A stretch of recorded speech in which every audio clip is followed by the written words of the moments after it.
दोस्तों, मुंबई से बनारस जाने वाली ये ट्रेन यात्रियों से खचाखच भरी हुई थी। जितने कन्फर्म टिकट वाले थे उससे तो कहीं ज़्यादा वेटिंग वाले बैठे थे। अप्रैल मई का महीना था, बहुत गर्मी थी, लोग बहुत परेशान थे। लेकिन एक लड़का अपने आप को बहुत खुशनसीब समझता है, क्योंकि उसके बगल में दो खूबसूरत लड़कियां बैठी थीं जो कि अपनी माँ के साथ मुंबई से बनारस जा रही थीं। दोस्तों, उसकी ज़िंदगी का यह एक सबसे यादगार सफ़र होने वाला था। उस एक रात के सफ़र में क्या कुछ हो जाता है, लेकिन किसी को कुछ खबर तक नहीं लगती। दोस्तों, एक बहुत ही इंटरेस्टिंग कहानी है। आइए जानते हैं पूरी कहानी वीडियो में। लेकिन वीडियो में आगे बढ़ने से पहले बस एक ही रिक्वेस्ट है कि आप वीडियो को लाइक कर दीजिए, चैनल को भी सब्सक्राइब कर दीजिए ताकि मेरा हौसला बढ़ता रहे। दोस्तों, यह कहानी है अप्रैल 2024 की, जब मुंबई के लोकमान्य तिलक से गोरखपुर के लिए ट्रेन रवाना होने वाली थी। ट्रेन संख्या 12165, उसमें एक महिला बैठती है जिनका नाम यशोदा देवी होता है। अपनी दो बेटियों के साथ वह बनारस जा रही थी। अब दोस्तों, ट्रेन में इतनी भीड़ थी जिसका कोई हिसाब नहीं था। जो भी वेटिंग वाले थे, जिनको जहाँ भी जगह मिला, गलियारे में, फर्श में, दरवाजे पर, बाथरूम के अगल बगल, सब लोग बैठ गए, क्योंकि स्लीपर डब्बे में इन लोगों का टिकट होता है। अब वो लोग आते हैं तो उनका टिकट होता है 34 नंबर, जो कि एक मिडिल सीट होती है, और लोअर सीट एक लड़के का था जिसका नाम शिवा होता है। वह अपने सीट पर बैठा था, खिड़की के बगल में बैठा था। एक और बंदा बैठा था, और तभी ये तीनों लोग आते हैं, यशोदा और उनकी दो लड़कियां। एक का नाम रेखा होता है जिसकी उम्र 21 साल होती है, और एक का नाम रिया होता है जिसकी उम्र 18 साल होती है। दोनों लड़कियां बहुत ही खूबसूरत थीं। अब खिड़की के बगल में जो है वह शिवा बैठा हुआ था, उसकी उम्र भी 24-25 साल की होती है। तो अब वो आती है, बैठती हैं। तो दोस्तों, जब 3 लोगों की जगह थी उस पर 5 लोग बैठ जाते हैं, तो दोस्तों परेशानी होने लगती है। अब जो यशोदा देवी होती हैं वो शिवा से कहती हैं कि बेटा, आपका कौन सा सीट है? वह कहता है यह मेरी सीट है। तो वह कहती हैं कि अगर आप मुझे खिड़की के बगल में आने दोगे, क्योंकि मुझे गर्मी बहुत लग रही है और मैं थोड़ी देर बैठ जाऊं तो मेहरबानी होगी। वो देखता है कि अच्छा, इनके बगल में 2 लड़कियां इनकी बैठी हैं। वो फौरन कहता है कि ठीक है आंटी, आ जाइए, कोई बात नहीं।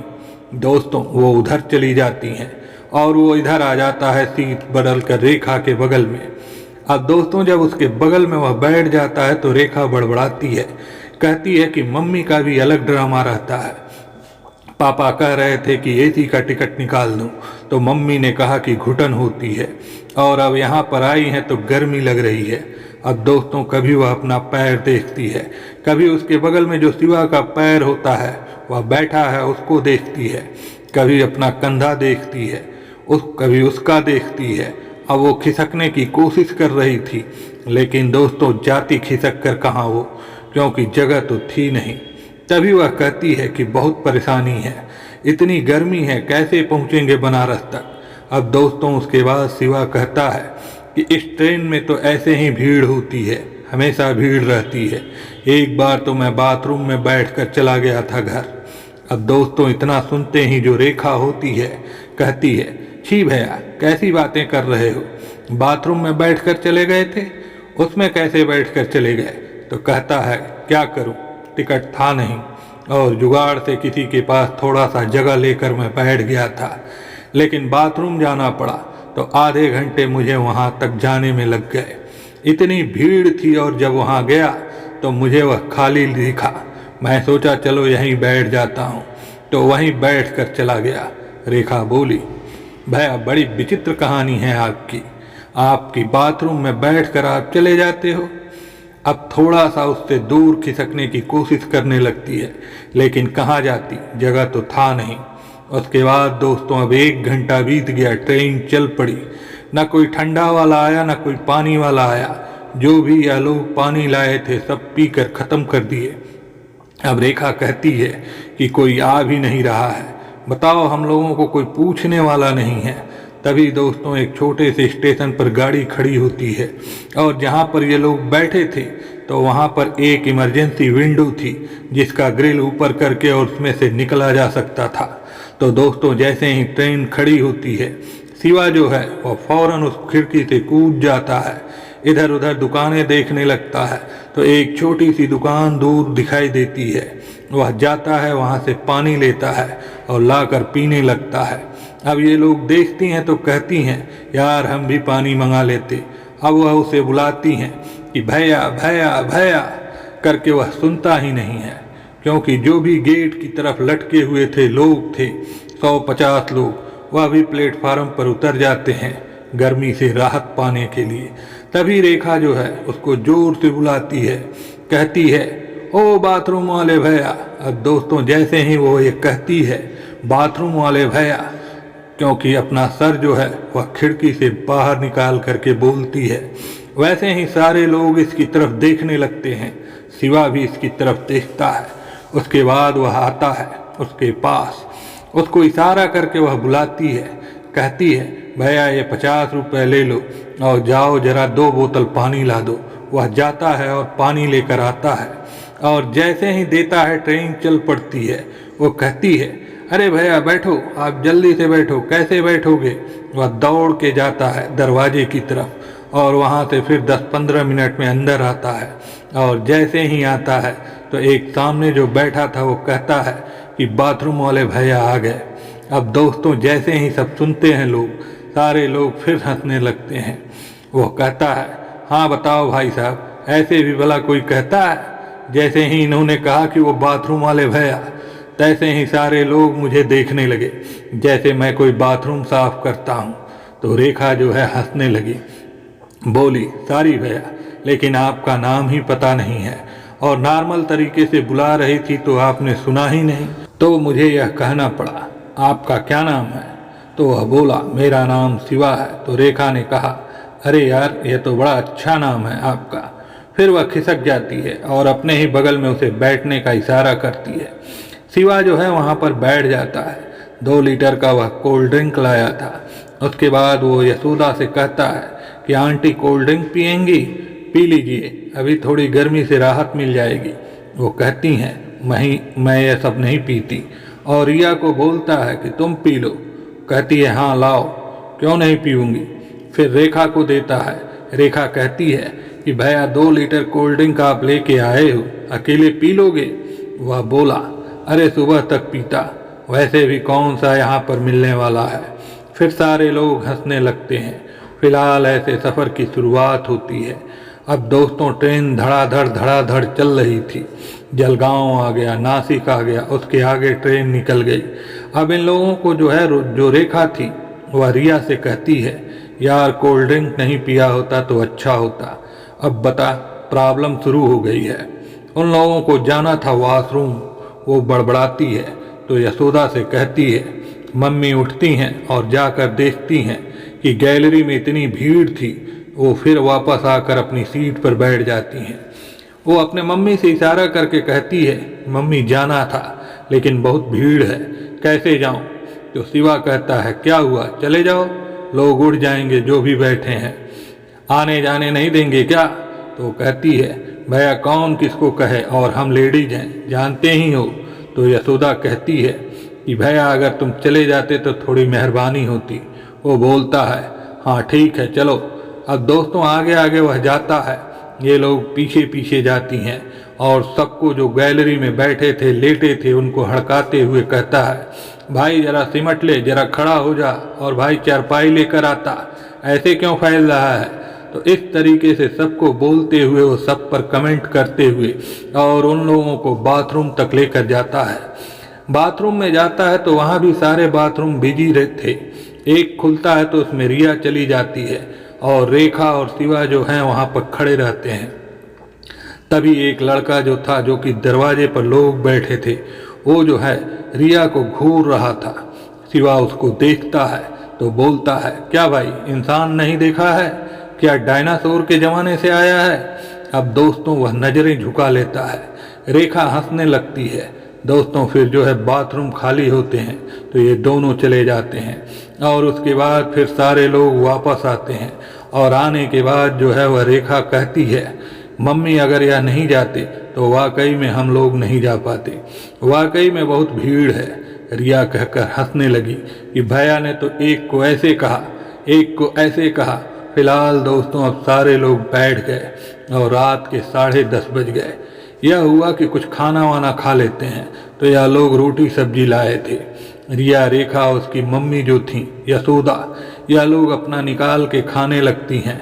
कहती हैं भैया थोड़ा उधर हो जाते तो हम लोग खाना खा लेते। वह खिड़की के तरफ चला जाता है। वह लोग खाना निकालते हैं तो उससे कहते हैं कि भैया तुम कुछ नहीं लाए हो? तो कहता है कि नहीं नहीं आंटी, आप लोग खा लो। तो रेखा कहती है, अरे हम तुम्हें खिला नहीं रहे हैं, तुम्हें पूछ नहीं रहे हैं, बस यह कह रहे हैं कि तुम लाए हो कि नहीं लाए हो। तो वह बोला कि नहीं मैं लाया तो हूँ, लेकिन अब आप लोगों के बीच में कैसे खाऊं? पता नहीं आप लोग खाते होंगे कि नहीं खाते होंगे, तो नहीं अच्छा लगता है। रेखा ने कहा, क्या ऐसा लाए हो तुम जो हम लोगों के बीच में नहीं खा सकते? बोला, बिरयानी लाए हैं पैक करा के। तो चिकन बिरयानी है। तो रेखा कहती है, अरे हम लोग खाते हैं, कोई बात नहीं है, मम्मी नहीं खाती हैं, हम लोग खाते हैं, तो तुम खा लो। मम्मी तू इधर आ। अब दोस्तों वो फिर उधर कर देती है मम्मी को, और फिर ये तीनों लोग एक साथ हो जाते हैं। अब दोस्तों शिवा जो है मुरादाबादी बिरयानी लेकर आया था। जैसे ही वह उसका पैकिंग खोलता है पूरा डिब्बा महक जाता है, और उसके बाद वो इन लोगों को भी कहता है कि तुम लोग भी खा लो थोड़ा थोड़ा। वो कहते हैं भैया आप मेरा रोटी लोगे तो हम खा लेंगे, आप पहले रोटी ले लीजिए। इस तरीके से दोस्तों ये लोग खाना खाते हैं, पानी पीते हैं, और उसके बाद फिर जो है सोने की बारी आती है। अब मिडिल सीट जो है इन लोगों का था। एक सीट पर ये 3 लोग थे, लोअर सीट इसकी थी। तो यशोदा कहती है, भैया एक काम करो, आप जो है बीच वाले सीट पर आ जाओ, और हम लोग नीचे बैठकर लेटते बैठते कैसे भी करके अपना चले जाएंगे। क्या करें, एक ही टिकट है। तो वो बोलता है, नहीं आंटी, आप आराम से बीच वाले अपनी सीट पर सो जाओ, आपकी तबीयत खराब हो सकती है, हम लोग जो हैं इस पर चले जाएंगे, और जब ज़रूरत होगी तो मैं नीचे सो जाऊंगा, फर्श पर ही सो जाऊंगा, कोई बात नहीं है, ये लोग इसी पर सो जाएंगे। भाई लेडीज हैं, परेशानी ना हो। उसकी माँ कहती है कि बेटा आपका तो कन्फर्म टिकट है, आप कैसे नीचे सो जाओगे? शिवा बोला, आंटी आपने सुना नहीं कि मैं बाथरूम में भी चला गया था। फिर एक बार वो सारे लोग हंसने लगते हैं। अब रिया कहती है, ओहो भैया आपने फिर वही बात शुरू कर दी, अब जो खाए पिए हैं उल्टी करवाओगे क्या? छी। तो इस तरीके से वो बात करते हैं। अब दोस्तों उसके बाद जो है सीट उठाई जाती है। सारे लोग लगभग खा चुके थे, सब अपने अपने सीट पर चले जाते हैं, और रिया जो है वह सीट पर पहले तो आधा लेटती है, उसके बाद पूरा फैल जाती है, और शिवा जो है वह बैठा था, उसके बगल में रेखा बैठी थी। अब दोस्तों धीरे धीरे 12 बज जाते हैं। कुछ देर ये लोग मोबाइल देखते हैं, उसके बाद मोबाइल भी अपना रख देते हैं, क्योंकि भाई शिवा का तो मन नहीं लग रहा था, उसका दिल कहीं और होता है। धीरे धीरे जो है वह रेखा को झपकी आने लगती है, तो वह शिवा के कंधे पर अपना सर रख देती है, और उसके बाद सोने का प्रयास करती है, लेकिन फिर चौंक के अपना सर उठा लेती है। शिवा कहता है, कोई बात नहीं, रख सकती हो, रख लो।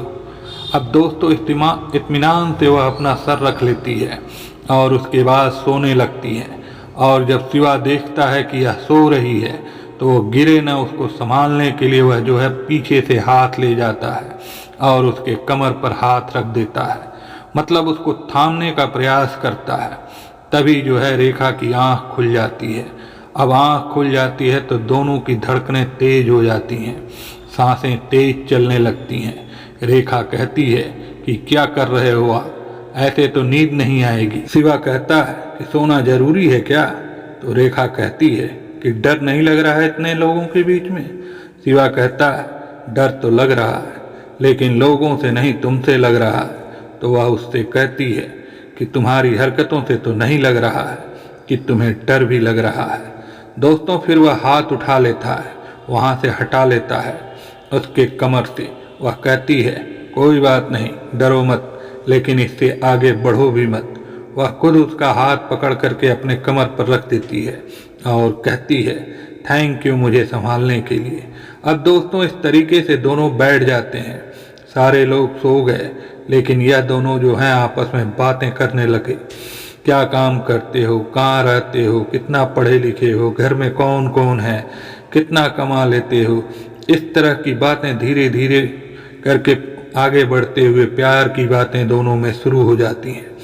अब दोनों के दिल में एक दूसरे के लिए बहुत कुछ उमड़ रहा था, लेकिन दोस्तों अब वो लोग बैठे थे, रिया सोई थी, क्या कर सकते हैं ट्रेन के अंदर। अब दोस्तों 2 बज गए। इसी तरीके से फिर जो यह है यशोदा वो उठ जाती हैं। फिर वो देखती हैं कि ये दोनों जग रहे हैं, कुछ बातें कर रहे हैं। वो झुक कर देखती है। यशोदा को देख कर रेखा जो है वो सिमट गई, सोने का बहाना करने लगी। तो वो कहती हैं कि रेखा तुम ऊपर आ जाओ, मैं नीचे आ जाती हूँ। शिवा जो है वो तुरंत जो है वो फर्श पर नीचे लेट जाता है।